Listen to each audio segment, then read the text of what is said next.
ඉන්දීය නිල සංචාරයක නිරත අග්‍රාමාත්‍යවරිය ඇය සමාජ විද්‍යාව උපාධිය සඳහා අධ්‍යාපනය කළ හින්දු විද්‍යාලය හා දිල්ලි විශ්වවිද්‍යාලය වෙත නිරීක්ෂණ චාරිකාවකට එක්විය. ස්තුතියි. අගමැතිනියගේ නමින් හින්දු විද්‍යාලයේ පර්යේෂණ ඒකකයක්.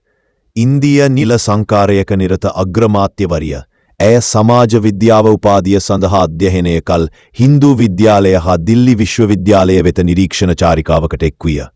එහිදී විද්‍යාලය කාර්ය මණ්ඩලයත් පීත සමාජිකයින් සහ සිසුන් විසින් ඇය උණුසුම් ලෙස පිළිගනු ලැබිය.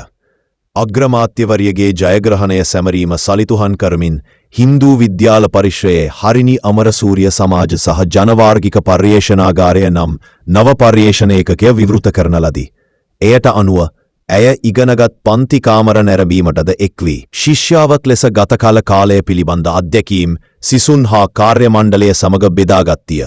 මේ අවස්ථාවේදී ඇය හින්දු විද්‍යාලය හරහා ලබාගත් අධ්‍යාපන ගමන, සමාජ සාධාරණත්වය, සමානාත්මතාව සහ අධ්‍යාපන ප්‍රතිසංස්කරණ වෙනුවෙන් කැපවීම පිළිබඳව සිහිපත් කරමින් ප්‍රසාදය පළ කළයි.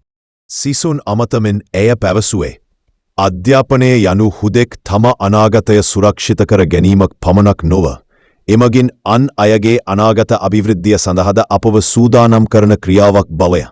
කුතුහලය, සහකම්පනය සහ විවේචනාත්මක චින්තනයේ වැදගත්කම අවධාරණය කරමින් සියලු දෙනා ඇතුළත් සාධාරණ සමාජයක් නිර්මාණය කිරීමේදී සානුකම්පිත ප්‍රජාතාන්ත්‍රකීය ආධාරණය ක්‍රියාකාරී පුරවැසියෙකුගේ භූමිකාව ඊටාම වැදගත්ය යයිද ඇය සඳහන් කළාය.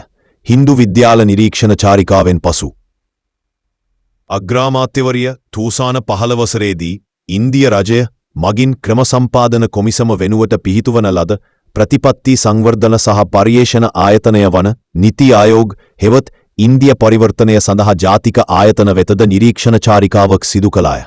මෙම චාරිකාව හරහා ඉන්දියාවේ අධ්‍යාපන, නවෝත්පාදන සහ රාජ්‍යපාලන ප්‍රතිපත්ති හා ආයතනිව නිවර්තිය සංවර්ධන කෙරෙහි අවධානය යොමු වූ අතර ශ්‍රී ලංකාවද මේ වන විට නව අධ්‍යාපන ප්‍රතිසංස්කරණ ක්‍රියාත්මක කිරීම සඳහා කටයුතු කරමින් සිටින බැවින් නිති ආයෝග ආයතනයේ අධ්‍යක්ීම් අග්‍රමාත්‍යවරිය විශේෂයෙන් පරීක්ෂා කළාය. ඇයගේ අවධානය යොමු වූයේ අටල් ඉනොවේෂන් මිෂන් මගින් අධ්‍යාපන ක්ෂේත්‍රයේ පර්යේෂණ, නිර්මාණශීලී හැකියාවන් සහ ඩිජිටල් ඉගනුම් කටයුතු ප්‍රවර්ධනය කිරීම පිළිබඳ ඉන්දියාවේ පරිවර්තන අත්දැකීම් වෙතය.